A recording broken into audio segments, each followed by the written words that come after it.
வணக்கம். இது "இங்க என்ன சொல்லுது" பாட்காஸ்ட். நான் ஸ்வர்ணா. இன்னைக்கு நான் உங்க கூட ஷேர் பண்ணிக்க போற விஷயம் என்னன்னா, அ ஒரு 1 இயர்ஸ் முன்னாடி நான் Netflixல ஒரு மூவி பார்த்தேன். "த ஃபவுண்டர்" அப்படின்னு. அது வந்து மெக்டொனால்ட்ஸோட ஸ்டோரி. லைக் மெக்டொனால்ட்ஸ் எப்படி உருவாச்சு, அத பத்தின ஒரு ஸ்டோரி. அது ரியல் ஸ்டோரி இல்ல அப்படின்னாலும், உண்மையான சம்பவங்கள அடிப்படையா வச்சு கற்பனை கலந்த ஒரு கதை தான் அது. ஸோ அந்த மூவி அண்ட் நான் யுஎஸ்ல பார்த்த ஃபுட் செயின் ரெஸ்டாரண்ட்ஸ்லாம் பத்தி உங்க கூட இன்னைக்கு ஷேர் பண்ணிக்க போறேன். ஸோ அந்த மூவில என்னன்னா, ரே க்ராக்னு ஒருத்தர் இருப்பாரு. அவர் வந்து மில்க் ஷேக் பண்ற மெஷின் வந்து சேல்ஸ் பண்ணிட்டுருப்பாரு. ஸோ சடனா அவருக்கு வந்து கலிஃபோர்னியாலேருந்து ஒரு ஆர்டர் வரும். பல்கா நெறைய மில்க் ஷேக் மெஷின்ஸ் வந்து அவங்க கேட்டிருப்பாங்க. இவரு வந்து ஒரு மில்க் ஷேக் மெஷின் விக்கிறதுக்கே ரொம்ப போய் கன்வின்ஸ் பண்ணி அந்த மாதிரி வித்துட்ருப்பாரு. சடனா இவ்ளோ பல்கா ஒரு ஆர்டர் தேவைப்படுதுன்னோனே, இவங்க எதுக்கு இவ்ளோ தேவைப்படுது இந்த இந்த கடைக்கு அப்படின்னு சொல்லிட்டு இவரு பார்க்கறதுக்காக, இவரே நேரா அந்த கடைக்கு போவாரு. லைக் கலிஃபோர்னியாவுக்கு அந்த மில்க் ஷேக் மெஷின்லாம் எடுத்துட்டு கார்லயே டிரைவ் பண்ணி போவாரு. அங்க போய் பார்த்தா, அங்க ஒரு அ கடை இருக்கும். லைக் அங்க வந்து இவரு பார்த்த டிரைவ் இன் ரெஸ்டாரண்ட்ஸ்லாம் இல்லாம ரொம்ப வேற மாரி இருக்கும். அங்க எப்படின்னா, நம்ம ஆர்டர் பண்ண கியூல அவ்வளோ கூட்டம் நிக்கும். சடனா இவங்க சொன்னோனேயுமே ஒரு வித்தின் ஃபியூ மினிட்ஸ்லயே அவங்க ஆர்டர கையில குடுத்துருவாங்க. அந்த கடையில வந்து ஹாம்பர்கர்ஸ், ஃப்ரெஞ்ச் ஃப்ரைஸ், அதுக்கப்புறம் மில்க் ஷேக் இது 3 மட்டும் தான் விப்பாங்க. டக்கு டக்குன்னு டெலிவரி பண்ணிட்டே இருப்பாங்க. அண்ட் பேக்டா தான் குடுப்பாங்க. சாப்பிடுற மாரி பிளேட் வச்சு அந்த மாரிலாம் இல்லாம, ஒரு பேக் பண்ணி குடுத்துருவாங்க அவங்க கேட்குற ஃபுட்ட. அண்டு பக்கத்துலேயே ஸ்டூல், பெஞ்சஸ்லாம் இருக்கும். அங்க உட்காந்து பசங்கள்லாம் சாப்பிட்டுட்டு, ஃபேமிலியா வந்து சாப்பிட்டுட்டு, அப்படியே அங்கேயே டஸ்ட்பின் இருக்கும். அங்க போட்டுட்டு போயிருவாங்க. இந்த மாதிரி ஒரு மாரி அட்மாஸ்பியரே ரொம்ப ஃப்ரெண்ட்லியா இருக்கும். நீட்டா இருக்கும். அ டைம் ரொம்ப ஆகாது. அவங்க உடனே ஆர்டர் குடுத்த கொஞ்ச நேரத்திலேயே அவங்களுக்கு ஃபுட் கிடைக்கிற மாரி இருக்கும். இதெல்லாம் பார்த்து இவருக்கு ரொம்ப ஆச்சரியமா இருக்கும். ஸோ இவர் வந்து அங்க போய் கேட்பாரு. இத வந்து ஒரு 2 அண்ணன் தம்பிங்க தான் இத நடத்துவாங்க. ரிச்சர்ட் அண்ட் மாரிஸ்ன்னு. ரிச்சர்ட் மெக்டொனால்ட், மாரிஸ் மெக்டொனால்ட் 2 பேர் சேர்ந்து தான் நடத்துவாங்க. கடை பேர் வந்து மெக்டொனால்ட்ஸ். ஸோ அவங்கட்ட போய் கேட்டோனே, அவரு கிச்சன் கூட்டு போய் காட்டுவாங்க அவங்க.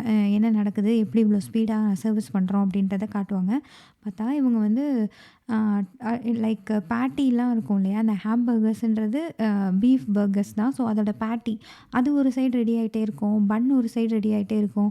ஃப்ரெஞ்ச் ஃப்ரைஸ் ஒரு சைடு பொரிச்சுட்டே இருப்பாங்க. லைக் ரொம்ப ஒரு மாரி ஆர்கனைஸ்டா, பிளான்டா இருக்கும். நீங்க அந்த படம் எதுலயாவது இருந்ததுன்னா பாருங்க. லைக் இந்த சீன் ரொம்ப நல்லாயிருக்கும்.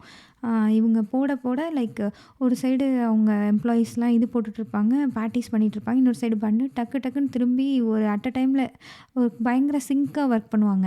இவங்க திரும்புவாங்க, அவங்க வாங்குவாங்க, அத அரேஞ்ச் பண்ணுவாங்க, சீஸ வைப்பாங்க. அப்படியே டக்கு டக்குன்னு ரெடி ஆகும் ஃப்ரெஷ்ஷா ஃபுட்டு.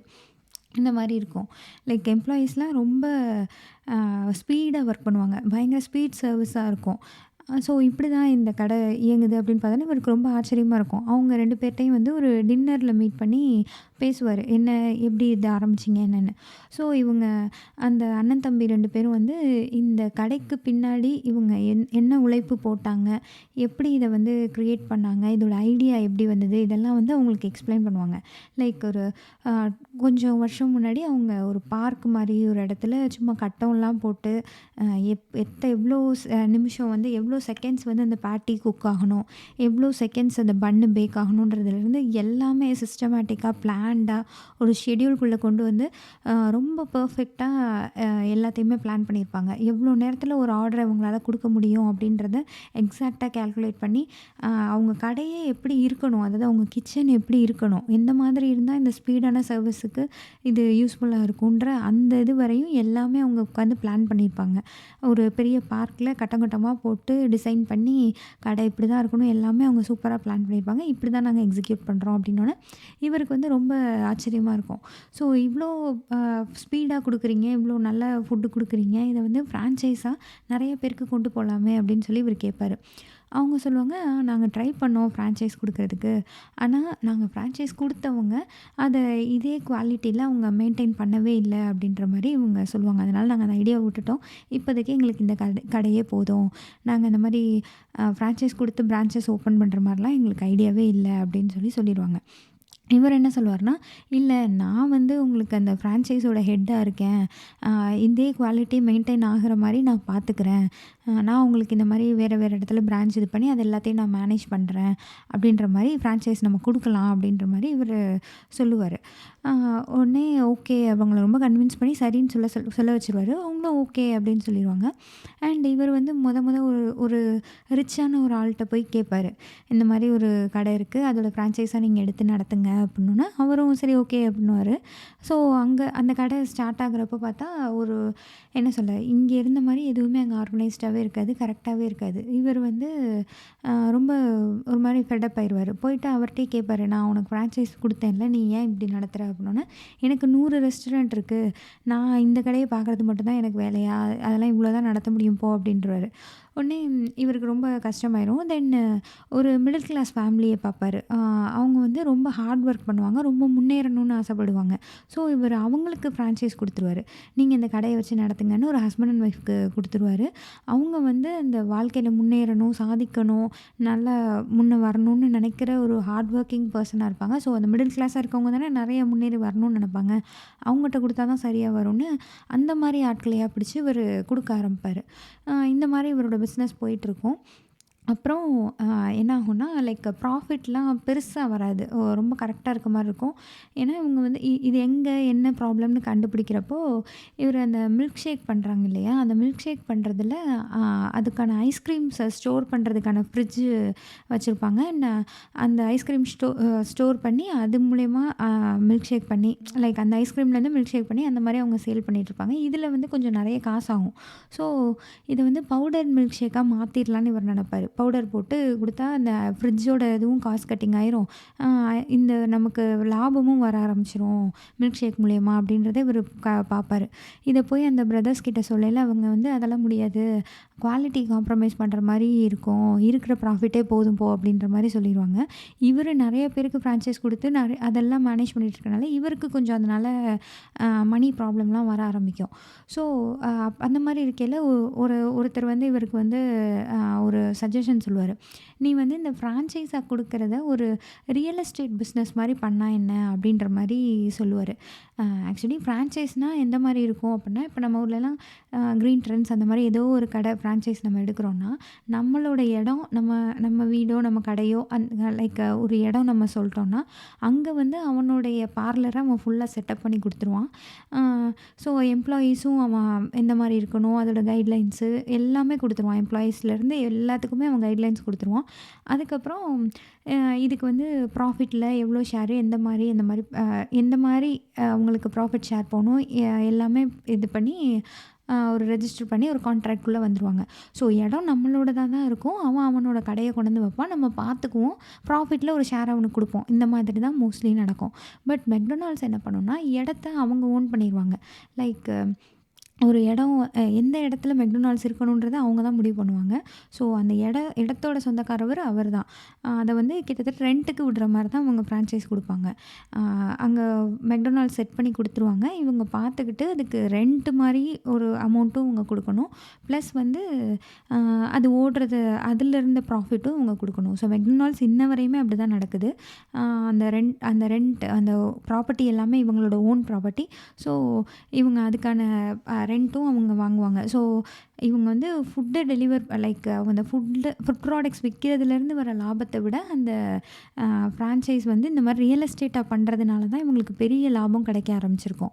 ஸோ இந்த மாரி போறப்போ, இவரு அந்த ரியல் எஸ்டேட் கம்பெனிக்கு ஃபர்ஸ்ட்டு ஒரு பேர் வச்சு நடத்திட்டுருப்பாரு. அதுக்கப்புறம் அதையும் மெக்டொனால்ட்ஸ்ன்னு மாத்திருவாரு.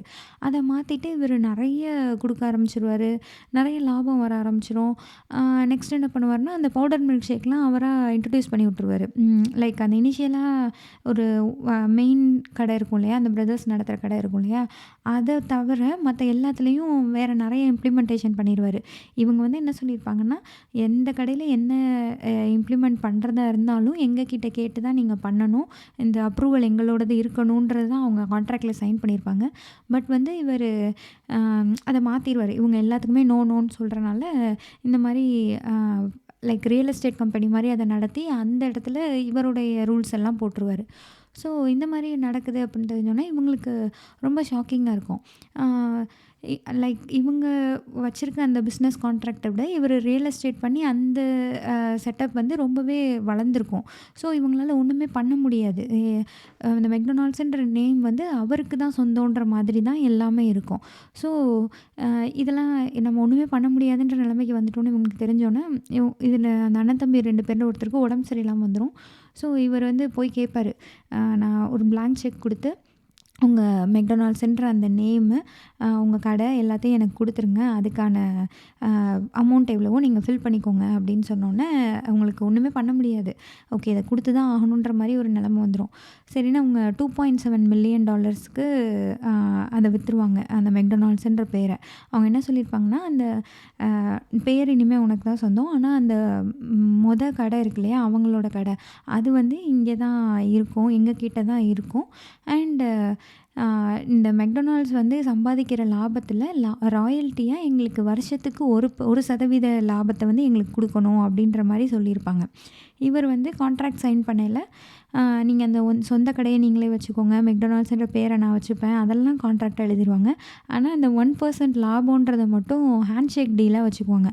ஓகே தருவேன் அப்படின்ற மாரி சொல்லுவாங்க. ஆனா அது எதுலயுமே எழுதப்பட்டிருக்காது. இந்த மாரி தான் பண்ணிருவாங்க. ஸோ இதெல்லாம் முடிஞ்சதுக்கப்புறம் இவங்க கைய விட்டு எல்லாம் போனதுக்கப்புறம் அவர் கேட்பாரு. அந்த பிரதர்ல ஒருத்தர் கேட்பாரு. நாங்க தான் உனக்கு நீ வந்தப்பயே என்ன மாரி நடக்குது? நாங்க என்ன பிளான் பண்றோம்? எங்க கிச்சனோட ஸ்ட்ரக்சர் என்ன? எல்லாமே உன்கிட்ட சொல்ட்டோம் தானே!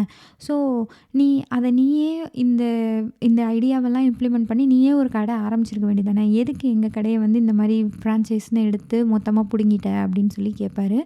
அதுக்கு அவரு சொல்லுவாரு, அந்த மெக்டொனால்ட்ன்ற அந்த பேர் இருக்கு இல்லையா? அந்த பேரு தான் உங்களோட விக்டரிக்கு பெரிய காரணம். அந்த கேட்சியான நேம் வந்து எனக்கு வேணும் அப்படின்ற மாரிலாம் சொல்லுவாரு. ஸோ இதான் இந்த கதை. அண்ட் ஃபைனலி என்ன நடக்கும்னா, அவங்களோட ஓன் ஷாப் இருக்கும்ல, அங்கே வந்து அவங்க ஓகே மெக்டொனால்ட்ன்ற பேர் இருக்கக்கூடாதுன்னு சொன்னோன்னே, அதை எடுத்துட்டு அவங்க எம்ன்ற பேரில அந்த கடைய மறுபடியும் நடத்துவாங்க. இவர் என்ன பண்ணுவாரு, அதுக்கு எதுத்தாப்புலயே ஒரு மெக்டொனால்ட்ஸை கொண்டு வந்து ஃப்ரான்ச்சைஸ் வாங்கி கொண்டு வந்து வச்சுருவாரு. ஸோ அப்படி வச்சோன்னே, அந்த பிராண்டு தான் அந்த ஊர்க்காரவங்க கலிஃபோர்னியால எல்லாருக்குமே அந்த பிராண்டு தான் நல்லா தெரிஞ்சிருக்குமே தவிர, இந்த எம்ன்ற கடைன்னு இல்ல. ஸோ ஆப்வியஸ்லி அந்த கடை தான் ஓடும். இவங்க கடை நஷ்டமாயிரும். ஸோ அவங்க அதையும் வித்துருவாங்க. வித்துட்டு லைக் வேற ஒருத்தருக்கு வித்துருவாங்க. இவருக்கு விற்க மாட்டாங்க. வேற ஒருத்தருக்கு வித்துருவாங்க. வித்துட்டு போயிடுற மாரி இருக்கும். அந்த எம்ன்றதையும் அப்புறம் இவரே அடிச்சுக்குவாரு. எம்ன்னு போட்டுக்குவாரு. இவரு அது ஒரு சைனா வச்சுக்குவாரு. ஸோ இந்த மாரி தான் இந்த ஸ்டோரி வந்து முடியும். இது வந்து அப்படியே ரியல் ஸ்டோரி இல்ல அப்படின்னாலும், இதுதான் ஆல்மோஸ்ட் நடந்தது. ஸோ இந்த படம் பார்த்தப்போ எனக்கு ரொம்ப ஷாக்கிங்கா இருந்தது. ஏன்னா இதுக்கு முன்னாடி எனக்கு மெக்டியோட ஸ்டோரிலாம் எதுவும் தெரியாது. ஸோ அத நம்ம பார்த்தோம்னு வச்சுக்கோங்களேன், அந்த ரே க்ராக்ன்றவர் வந்து நமக்கு ஒரு க்ரூயலான ஒரு பெர்சனா தான் தெரிவாரு. என்ன இவரு இப்படி பண்றாரு? கொஞ்சம் கூட மனசாட்சியே இல்லாம நடந்துக்கிறாரு. கொஞ்சம் கூட ஈவிரக்கமே இல்லாம நடந்துக்கிறாரு. அப்படின்ற மாரி தான் அந்த படத்துல இருக்கும். லைக் என்ன சொல்ல, நம்ம தமிழ் சினிமாலலாம் அந்த கார்ப்பரேட் கிரிமினல் அப்படிலாம் காட்டுறாங்கல்ல, அந்த மாதிரி தான் இருப்பார் அவரு. ரொம்ப மோசமா நடந்துக்குவாரு. ஒரு அக்ரெசிவ் பார்ட்னரா இருந்து அவங்களோட மொத்தத்தையும் பிடுங்கிட்ட மாரி, ஒரு பார்ட்னர்ஷிப்புக்குள்ள வந்து ரொம்ப இவரு தான் இப்படி கண்ட்ரோல் எடுத்துக்குவேன்ற மாரி வந்து அவங்கட்டருந்து மொத்தத்தையும் பிடுங்கிட்டு விட்ட மாரி தான் இருக்கும். எனக்கு ரொம்ப ஷாக்கிங்கா இருந்தது. அதுக்கப்புறம் நான் மெக்டொனால்ட்ஸ் பற்றிலாம் ரீட் பண்ணப்போ, இதான் உண்மை. இந்த மாரி தான் நடந்திருக்கு. லைக் ஒரு பிரதர்ஸ் கிட்ட இருந்து இவர் வாங்கினது தான். ஆனா, என்ன சொல்ல, இது வந்து படமா பார்க்கையில நமக்கு ரொம்ப க்ரூயலா தெரியும்.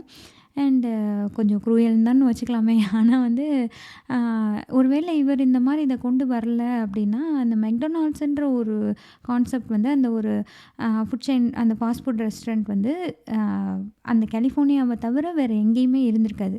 இவர் வந்து ஆல் ஓவர் த கண்ட்ரி அத கொண்டு வந்திருப்பாரு. அண்டு இப்போ அந்த யுஎஸை தாண்டி மற்ற கண்ட்ரீஸுக்கும் அதை நிறைய கொண்டு போயிருப்பாரு. இப்போல்லாம் பார்த்தீங்கன்னா, மெக்டி வந்து இல்லாத கண்ட்ரியே இல்லைன்னு சொல்லலாம். அந்த மாதிரி எக்கச்சக்க கண்ட்ரீஸில் இருக்குது. எதில் இல்லைன்றது வேணால் கணக்கெடுத்துடலாம். அவ்வளோ கம்மியாக தான் இல்லாமல் இருக்கும். ஸோ ஒரு அமெரிக்கன் ஃபுட் ஸ்டைலை மற்ற நாடுகளுக்கும் கொண்டு போய் சேர்த்தது வந்து குளோபலி கொண்டு போனது வந்து இவர் தான். இருந்தாலும் அந்த 1% அந்த ஹேண்ட்ஷேக் டீலு அதெல்லாம் வந்து அவங்க ஃபேமிலிக்கெலாம் போகவே இல்லை. ஸோ அதெல்லாம் எனக்கு படிக்கல கொஞ்சம் கஷ்டமாக தான் இருந்தது. அந்த 1% வந்து 1%ஏ வந்து இப்போ வந்து லைக் $1 மில்லியன் ஒவ்வொரு வருஷமும் மெக்டொனால்ட்ஸோட அந்த காசு லாபம் வந்து 1%ஏ வந்து பல 100 கோடிகள் வருது. அதெல்லாம் அவங்க ஃபேமிலிக்கு போகலை. ஏன்னா அது அக்ரிமெண்ட்டில் இல்லை. அந்த மாதிரி தான் இன்னமும் இருக்குது. ஸோ இதுதான் இந்த கடை. அண்டு அந்த படத்தில காட்டுற மாரியே தான் லைக் மில்க் ஷேக்கில ஃபர்ஸ்ட்டு காம்ப்ரமைஸ் பண்ற மாரி வந்தது வந்து அந்த பிரதர்ஸ் ஒத்துக்க மாட்டாங்க. பட் இவர் பண்ணுவாரு.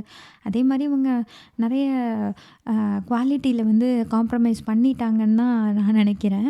அ இங்க எனக்கு யுஎஸ்ல அ பொறுத்தவரையும் எனக்கு மெக்டி அவ்வளவா பிடிச்சதே கிடையாது. ரொம்ப ஃப்ரோசன் ஃபுட்ட விக்கிறானோன்ற மாரி தான் எனக்கு தோணும். எனக்கு ஒத்துக்கிட்டதில்ல. இந்தியால வந்து நான் மெக் எக்குன்னு ஒண்ணு இருக்கும். அந்த பர்கர்லாம் நல்லாயிருக்கும். அதுக் அதான் சாப்பிட்டுருக்கேன்னு நெனைக்கிறேன். ஏதோ இந்த மாரிலாம் நல்லாயிருக்கும்.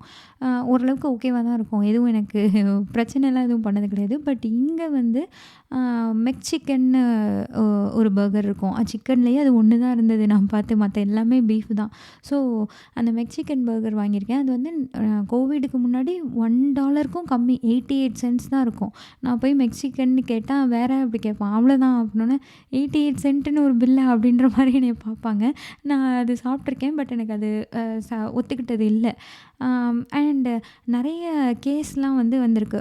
முன்னாடி இருந்தே மெக்டொனால்ட்ஸ் மேல எக்கச்சக்க கேஸ் வந்திருக்கு. இவங்க குவாலிட்டி சரியில்லன்னு இஷ்யூலாம் வந்திருக்கு. இவங்க வந்து ஒபிசிட்டி இவங்களோட ஃபுட்டால ரொம்ப இன்க்ரீஸ் ஆகுது இந்த நாட்ல. அந்த மாரிலாம் நெறைய சொல்லியிருக்காங்க. நெறைய கிரிட்டிசிசம்லாம் இவங்க மேல இருந்திருக்கு. அண்ட் இவங்க இந்த ஃப்ரெஞ்ச் ஃப்ரைஸ்லாம் இருக்குல்ல, அத வந்து பீஃபோட ப்ராத் இருக்கும்ல, அதில வந்து லைக் ப்ராத்னா அந்த சூப் மாரி. அதில உருளைக்கிழங்க வேக வச்சு பொரிச்சு அத வெஜிடேரியன் சொல்லி வித்துருக்கானுங்க. ஸோ இதெல்லாம் வந்து பார்த்து அத சூ பண்ணியிருக்காங்க இந்த மெக்டொனால்ட்ஸ. அண்ட் அந்த கேஸ்லாம் அவங்க ஃபேஸ் பண்ணியிருக்காங்க. இந்த மாரி எக்கச்சக்க கேஸ் இருக்கு. அதுக்கப்புறம் இவங்க ஹெல்தி ஆப்ஷனே கிடையாது அப்படின்ற மாரி ரொம்ப நெறைய குரல்கள் வந்தோனே, இவங்க ஹெல்தியான ஃபுட்டெல்லாம் வந்து ஹெல்தி ஆப்ஷன் இனிமே நாங்க இந்த ஆயில் தான் யூஸ் பண்ணுவோம். இதுதான் பண்ணுவோம், அதுதான் பண்ணுவோம்னு நெறைய ஹெல்தி ஆப்ஷன்ஸும் கொண்டு வர ஆரம்பிச்சிருக்காங்க. ஸோ நெறைய சேஞ்சஸ்லாம் நடந்திருக்கு. அண்டு ஸ்டில் சக்ஸஸ்ஃபுல்லா ரன் ஆயிட்டுருக்க ஒரு ரெஸ்டாரண்ட் தான் மெக்டொனால்ட்ஸ். அண்ட் இந்தியாலலாம் பார்த்தீங்கன்னா, வெஜிடேரியன் ஆப்ஷன்ஸ்லாம் இருக்கும். இங்கேலாம் வெஜ்ஜெல்லாம் கிடையாது. சிக்கனே ஒண்ணு தான் இருக்கும். ஸோ இங்கே வெஜ்ஜெல்லாம் கிடையவே கிடையாது. வெஜிடேரியன் ஏதாவது இருக்கா? அப்படி கேட்டா விசித்திரமா பார்த்தான் எங்கள. என்னடா இங்கே வந்து வெஜிடேரியன்னு ஏதோ சொல்லிக்கிட்டு இருக்கீங்க அப்படின்ற மாரி தான் எங்கள பார்த்தாங்க. ஸோ இந்தியால வந்து எக்கச்சக்க வெஜ் ஆப்ஷன்ஸும் இருக்கும். எக்கு, சிக்கன் எல்லாமே இருக்கும். ஆனா இந்தியால பீஃப் இருக்காதுன்னு நெனைக்கிறேன். ஐ திங்க் இல்ல தான். ஸோ இந்த மாரி தான் மெக்டி இருக்கும். அண்ட் நான் இங்கே பார்த்த இன்னொரு ஃபாஸ்ட் ஃபுட் செயின் ரெஸ்டாரண்ட் வந்து என்னென்னா, இன் அண்ட் அவுட் பர்கர்ஸ். அது வந்து லைக் ஆரம்பத்தில அந்த மெக்டொனால்ட் கதை சொல்லயில நான் சொன்னேன்ல, ஒரு இந்த மெனு மட்டும் தான் வச்சுருக்காங்கன்னு. அந்த மாரி தான் இன் அண்ட் அவுட்டோட மெனு இன்னுமே இருக்கு. அவங்க வந்து hamburger, cheese burger, French fries, milk shake இது 4 தான் விப்பாங்க.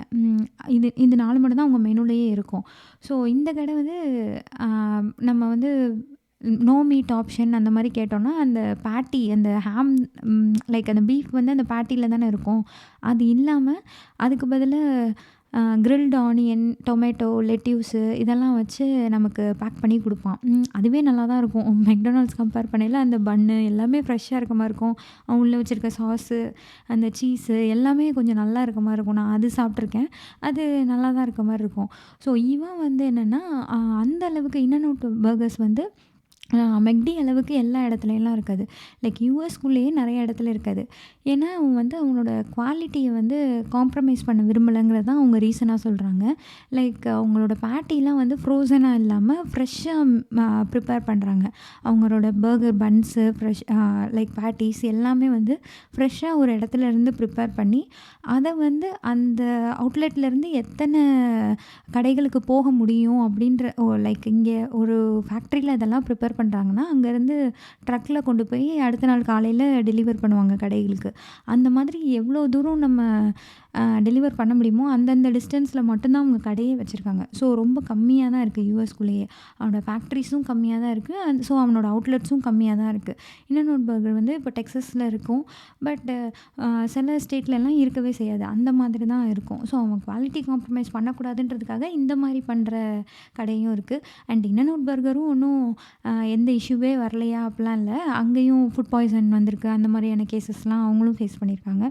ஸோ இதுதான் செயின் ரெஸ்டாரண்ட்ஸ் இங்கே யுஎஸ்ல. அண்ட் இந்த செயின் ரெஸ்டாரண்ட்ஸ் பத்தி யோசிக்கையில, நம்ம இது ஏதாவது இப்படி இருக்கா அப்படின்னு யோசிக்கிறப்போ, நம்ம இப்போ வந்து சரவண பவன், அதுக்கப்புறம் என்ன சொல்ல ஏ டூ பி இதெல்லாம் வந்து யுஎஸ்குள்ளேயும் நெறையா வர ஆரம்பிச்சிருச்சு. அண்ட் மெயினா இந்த ரெஸ்டாரண்ட்டோட இந்த சிக்னேச்சர் ஃபுட்டு அப்படின்ற மாரி நம்ம தமிழ்நாட்ல உருவாகிட்டு இருக்குது வந்து நான் பார்த்து பிரியாணி தான் அப்படி நெறையா இருக்கு. இட்ஸ் லைக் தலப்பாக்கட்டி பிரியாணினா இப்படி தான் இருக்கும். அஞ்சப்பர்னா இப்படி தான் இருக்கும். ஆம்பூர் பிரியாணினா இப்படி தான் இருக்கும். ஸோ இந்த மாரி ஒரு பிராண்ட் வந்து உருவாகுது. அண்ட் அது இங்கேயும் கொண்டு வராங்க. அஞ்சப்பர், தலப்பாக்கட்டிலாம் இங்கேயுமே இருக்கு. யுஎஸ்க்குமே நெறைய வர ஆரம்பிச்சிருக்கு. ஸோ இது வந்து ஒரு நல்ல விஷயம் தான். இந்த செயின் ஆஃப் ரெஸ்டாரண்ட்ஸுன்றது இவங்க ஆரம்பிச்சதா இருந்தாலும், லைக் எப்படி இவங்க அமெரிக்கன் ஃபுட்ட நம்ம இந்தியாவுக்கு கொண்டு வந்து குடுத்தாங்களோ, அதே மாரி நம்ம இந்தியாவோட ஃபுட் எல்லாம் லைக் ட்ரெடிஷ்னல் ஃபுட் ஆகட்டும், அதெல்லாமும் இதே மாரி செயின் ஆஃப் ரெஸ்டாரண்ட்ஸா ஃபார்ம் ஆகி, இங்கே வந்து ஃபாஸ்ட் ஃபுட்டுன்னு இல்லாம நார்மலான ஃபுட்ட இங்கே குடுக்கக்கூடிய அளவுக்கு நம்மளும் வளர்ந்துட்டு வரோன்றது really is a good thing. So இதான் இன்றைக்கி நான் உங்க கூட ஷேர் பண்ணணும்னு நினச்சது. இந்த எபிசோட் எப்படி இருந்தது அப்படின்றத நீங்க எனக்கு இன்ஸ்டாகிராமில் ஷேர் பண்ணுங்க. நன்றி, வணக்கம்.